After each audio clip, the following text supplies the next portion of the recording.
Good morning students, welcome back. तो बच्चों आज हम एक्सरसाइज 5.2 का क्वेश्चन नंबर 12 करेंगे और फिर एक दो सम और करेंगे। पिछली बार 11 क्वेश्चन तक कराए थे। तो क्वेश्चन नंबर 12 कहता है आपको two APs have same common difference. दो एपी हैं, अलग अलग हैं, उनका जो कॉमन डिफरेंस है वो सेम है। तो ये देख लीजिए, पहला एपी को मैंने क्या मान लिया, let first AP is capital A comma A plus D comma A plus 2d and so on. तो पहले एपी में आप ध्यान से देखिए, उसका जो कॉमन डिफरेंस है मैंने सेम रखा है डी डी डी, क्योंकि उसने कहा है कि जो कॉमन डिफरेंस है वो सेम है। इसका मतलब उसकी जो फर्स्ट टर्म है उसमें मैं अंतर रखूंगा। तो पहले एपी को मैंने माना A capital A comma A plus D comma A plus 2d। तो आप ध्यान देंगे, जो पहली टर्म है उसको कैपिटल ए से किया है पहली एपी को, और जो दूसरी एपी है उसकी फर्स्ट टर्म को मैंने किससे रिप्रेजेंट किया है, स्मॉल ए से। तो मैंने पहली टर्म्स का अंतर रखा है, पहली टर्म को मैंने पहली एपी में कैपिटल ए से किया है रिप्रेजेंट, और सेकंड एपी में मैंने फर्स्ट टर्म को स्मॉल ए से किया है। तो पहली एपी मान लीजिए A capital A comma A plus D comma A plus 2d। Second AP में मान लीजिए जो टर्म है वो है small A comma A plus D comma A plus 2d। उसने कहा है कि उनकी 100 टर्म का, 100वीं टर्म का जो अंतर है वो कितना है, 100 है। ये देख लीजिए, उनकी 100 टर्म का, ये पहली एपी है, ये दूसरी एपी है, उनकी जो 100 टर्म है उसका जो अंतर है वो कितना है, 100। तो ए 100 कैसे लिखते हैं, मैं जानता हूं ए प्लस 999d है ना, ए प्लस 99d है ना। तो कैपिटल ए है, पहली एपी कैपिटल ए से रिप्रेजेंट हो रही है, मेरी बात समझ आई है, उसकी फर्स्ट टर्म।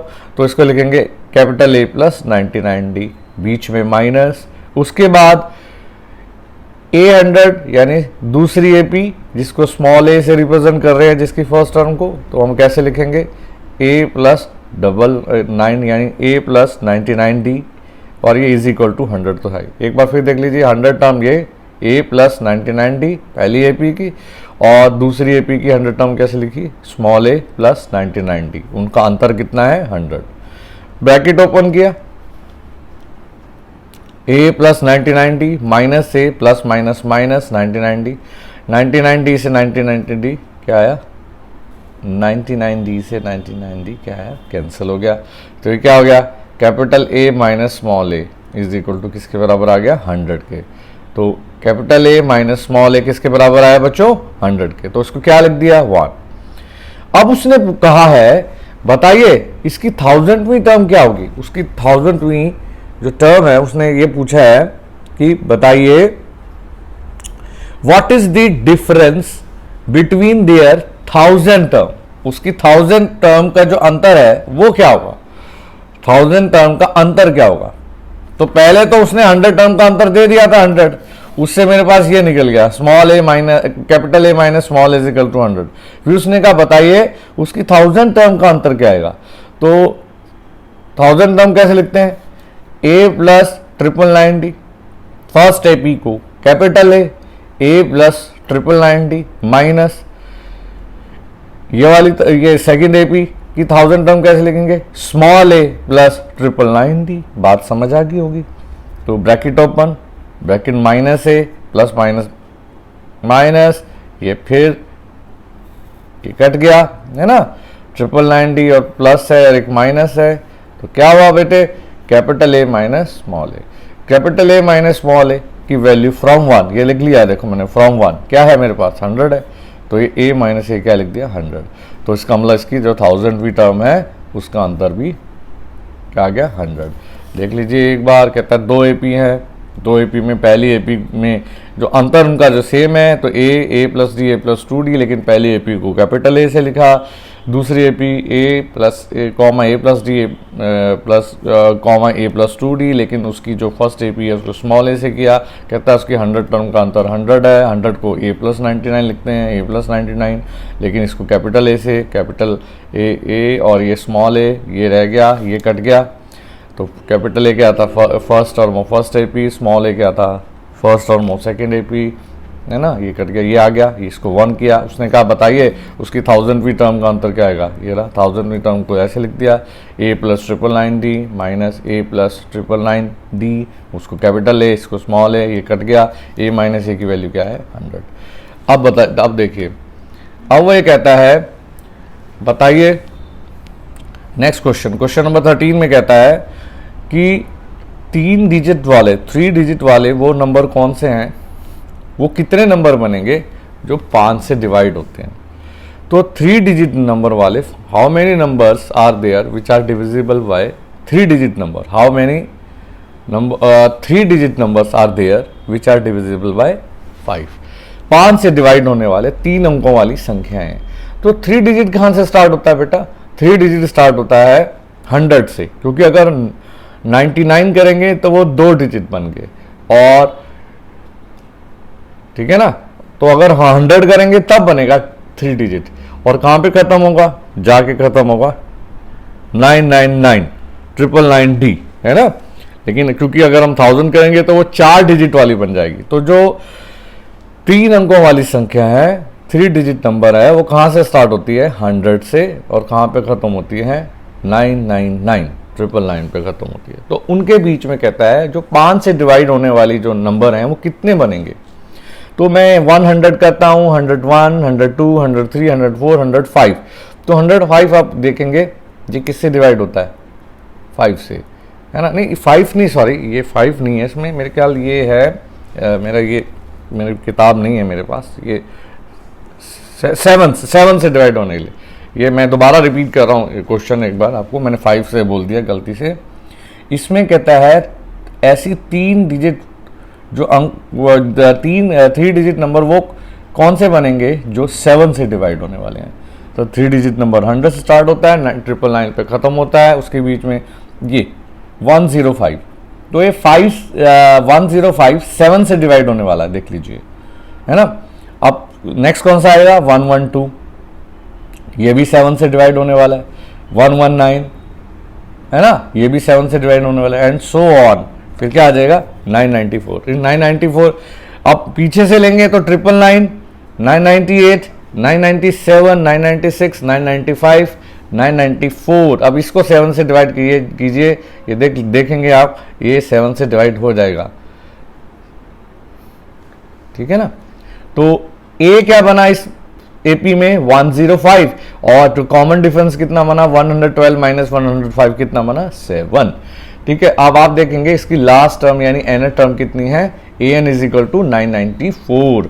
बात समझ आइए, an कैसे लिखते हैं a + n - 1d, तो a + n - 1d = 994। तो व्हाट इज a कितना बना 105, n - 1 और d कितना है 7 दे रखा था, तो इस ब्रैकेट को ओपन किया 7n - 7, तो कितना आ गया बच्चों 105 + 7n - 7 = 994। अब ये सॉल्व किया तो ये किसके बराबर आया, ये 105 - 7 98, इधर से माइनस हो गया, ये आया आपका बच्चा 896 है, ये 896 है, मेरी बात समझ आई, दिस इज 896। तो मेरे पास ये क्या आ गया सॉल्व करके 7n = 896। तो 896 को 7 से डिवाइड करेंगे तो कितना आएगा 128। Therefore, there are 123 digit number which are divisible by 7। तो इसका मतलब 7 से डिवाइड होने वाले 3 डिजिट्स नंबर कितने हैं बेटे 7, जो है वो कितने हैं 128। 128 ऐसे नंबर हैं जो 3 डिजिट वाले हैं और जो 7 से डिवाइड होते हैं। हमें इस सम में ये बताना था कि बताइए 3 डिजिट वाले वो कितने नंबर हैं जो 7 से डिवाइड होते हैं। तो मैंने 3 डिजिट वाले नंबर लिख लिए, स्टार्ट किया मैंने 100 से, लेकिन 100 नहीं डिवाइजेबल होता था 7 से। 101 2 3 4 5 105 से स्टार्ट होता था, फिर 112, फिर 119, पीछे से 999 से स्टार्ट करेंगे, 999 नहीं होता था, उससे पहले करते चले गए तो 994 आया, ये 7 से डिवाइड होता था।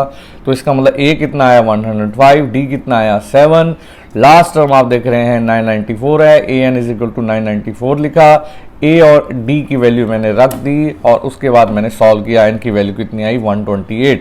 इसका मतलब 128 3 डिजिट नंबर वाले 3 डिजिट नंबर कितने बनते हैं, 128 बनते हैं जो 7 से डिवाइड होते हैं। So this was where question number 13। Now moving toward question number 14। बेटा क्वेश्चन नंबर 14 बिल्कुल ऐसी है, तो वो आप खुद करेंगे। अब क्वेश्चन नंबर 15 है, कहता है 2 एपी दे रखे हैं। क्वेश्चन नंबर 14 आपके लिए है, क्वेश्चन नंबर 15 में करा रहा हूं। कहता है 2 एपी हैं, तो उनकी जो एन टर्म है वो इक्वल है, तो बताओ एन की वैल्यू क्या होगी, बताओ कितने नंबर ऑफ टर्म्स हैं, तो निकाल लेते हैं। तो जो पहली एपी है वो ये है 65, 63, 65, 67 एंड सो ऑन। जो दूसरी एपी है वो है 10, 7, 17 एंड सो ऑन। तो पहली एपी में फर्स्ट टर्म कितनी बनी, 63, और डिफरेंस 65 में से 63 या कितना है, 2, तो कॉमन डिफरेंस ही आया। उसकी एन टर्म निकाल लेते हैं। ए एन का formula a plus N minus 1d। A कितना है 63, n माइनस 1 और d कितना है 2। ब्रैकेट ओपन किया, क्या आया 2n, 63 प्लस 2n माइनस 2, 63 में से 2 गया 61 प्लस 2n। तो इस एपी की एन टर्म ये बन गई। अब दूसरी एपी क्या दे रखी है, 3, 10, 17। तो फर्स्ट टर्म कितनी है इसकी 3, और डिफरेंस कितना हुआ 10 में से 3 गया कितना आया 7। एन टर्म का formula a plus N minus 1d। What is a, 3, ठीक है, a कितना हुआ 3 और d कितना है आपके पास 7। तो ब्रैकेट ओपन किया, 3 प्लस 7n माइनस 7, 3 में से 7 गया -4। तो इसकी एन टर्म क्या बनी बच्चों, an is equal to 7n minus 4। लेकिन उनकी एन टर्म क्या है, इक्वल है, तो इसका मतलब ये दोनों क्या आ जाएंगे, ये दोनों इक्वल आ जाएंगे। मेरी बात समझ आइए। तो ये दोनों को हमने आमने सामने रख दिया, देखो इसको भी और इसको आमने सामने रख दिया। N term are equal, therefore 61 plus 2n किसके बराबर आ जाएगा बच्चों, 7n माइनस 4 के। आ गया, सॉल्व किया, n किसके बराबर आ गया, 13 के बराबर आ गया, है ना। तो एक बार फिर बता देता हूँ, ये 2 एपी थे, ठीक है। कहता है इनकी एन टर्म इक्वल है, तो बताइए n की वैल्यू क्या होगी। a 63, d 2, an के फॉर्मूले में रखा, तो उसकी जो एन टर्म कितनी आई 61 प्लस 2n। दूसरी एपी में a 3 है और d यानी 10 में से 3 गया 7 है, उसकी एन टर्म निकाली, तो मेरे पास एन टर्म क्या आई 7n माइनस 4। दोनों इक्वल है, उसने कहा था एन टर्म इक्वल है, इनको आमने सामने रखा, सॉल्व किया, n किसके बराबर आ गया, 13 के बराबर आ गया। नेक्स्ट क्वेश्चन देखते हैं, क्वेश्चन नंबर 16। क्वेश्चन नंबर 16 क्या कहता है, क्वेश्चन नंबर 16 कहता है कि थर्ड टर्म कितनी दे रखी है बच्चों, थर्ड टर्म दे रखी है आपको 16, और जो 7 टर्म है वो 5th टर्म से एक्सीड करती है 12। In AP, the third term is 16 and the 7th term exceed the 5th term by 12. तो थर्ड टर्म लिखा 16, थर्ड टर्म को बेटे कैसे लिखते हैं, a plus 2d is equal to 16। 7 को कैसे लिखते हैं, a plus 6d is equal to, 5th term कैसे लिखते हैं, a प्लस 4d प्लस 12। अब ये देखिए, a से कैंसिल, 6d में से 4d गया कितना है 2d, 2d is equal to 12, d किसके बराबर आ गया 6 के। ये d6 यहाँ रख दिया यहाँ, ठीक है। तो मैंने फर्स्ट में पुट इन 1, तो a plus 2 into 6 12 is equal to, ये 16 है, सॉरी यहाँ ये 16 है, यहाँ ये आया 16। तो ये कितना आया 6 2 12, 16 में से 12 का कितना आया 4 आ गया। तो AP उसने पूछा बताइए AP क्या है, तो AP में कैसे निकालते हैं, उसकी कितनी कैसे कैसे टर्म बनी है। तो पहली टर्म कितनी है 4 और डिफरेंस कितना है 6 का, तो नेक्स्ट में 6 जुड़ जाएगा 10, फिर 10 में 6 का डिफरेंस है तो कितना आ जाएगा 16, फिर कितना आ जाएगा 22। तो बता देता हूँ, थर्ड टर्म ये दे रखी है, तो a plus 2d is equal to 16। 7 term 5th term से कितना ज़्यादा है 12, 7 term a plus 6d is equal to a plus 4, 5th term a plus 4d लिख सकते हैं, a से a cancel, 6d is equal to 12, 2d is equal to 12, d कितना किसके बराबर आया 6 के, यहाँ रख दिया, पुट इन 1। बात समझ आ गई होगी। तो यहाँ रखा तो कितना आया, a कितना आया 4, इसका मतलब पहली टर्म 4 है, अंतर 6 का है, तो 10 आएगा, 16 and so on, 12 and 22 and so on. तो उसने ये कहा है, ये 17 क्वेश्चन में देखिए बच्चों, कहता है ये एपी दे रखा है, कहता है ये बताइए इसका लास्ट से यानी पीछे से 20th टर्म क्या होगी। तो लास्ट से है तो इसको एपी को घुमा दीजिए, इसको 253 को पहले रख दीजिए। अब अंतर कितना है, 3 के बाद 8 आ रहा है, 8 के बाद 13 आ रहा है, 5 का अंतर है। तो 253, अब इस एपी को मैंने उल्टा कर रख दिया तो 253 उससे पहले 248 आएगा, क्योंकि अंतर कितने का है, 5 का है, डिफरेंस इज 5। तो फिर ये घटता जाएगा तभी तो 3 आएगा ना। तो 248 में से 253 घटाया तो -5 आएगा ना, कॉमन डिफरेंस 5। तो मैंने बस क्या किया, इस ए बी को रिवर्स कर दिया, इसको उल्टा कर दिया। तो अब फर्स्ट टर्म को कितनी बनी बच्चे, अब फर्स्ट टर्म बनी है 253 और डिफरेंस कितना बना है 248 में से 253 गया कितना है -5, और एन टर्म कितनी बनी है इसकी 3। इसके वजह से करने की ज़रूरत नहीं थी, ये एन टर्म की कोई ज़रूरत नहीं है, क्योंकि हमारे को उसने सिर्फ 28 टर्म का है। लास्ट में ये लाइन लिखी, यही गलती कर दी थी, थोड़ा ध्यान नहीं रहा इसका। तो ये देखिए जरा 28 टर्म निकालने के लिए कहा है, मैं आगे निकालने लग गया था और भी बहुत कुछ। तो 28 टर्म निकालने के लिए कहा है, तो 28 टर्म कैसे निकालेंगे, a + 19d। a किसके बराबर है बेटे 253 के, ये देख लीजिए a 253 के बराबर है और d कितने किसके बराबर है -5 के, 95। तो 253 में से 95 क्या कितना आया 158। तो ये नेक्स्ट सम था। क्वेश्चन नंबर 18 आपने ट्राई करना है, 19 20 करने की जरूरत नहीं है। तो ये एक्सरसाइज आज कंप्लीट होगी। Thank you so much.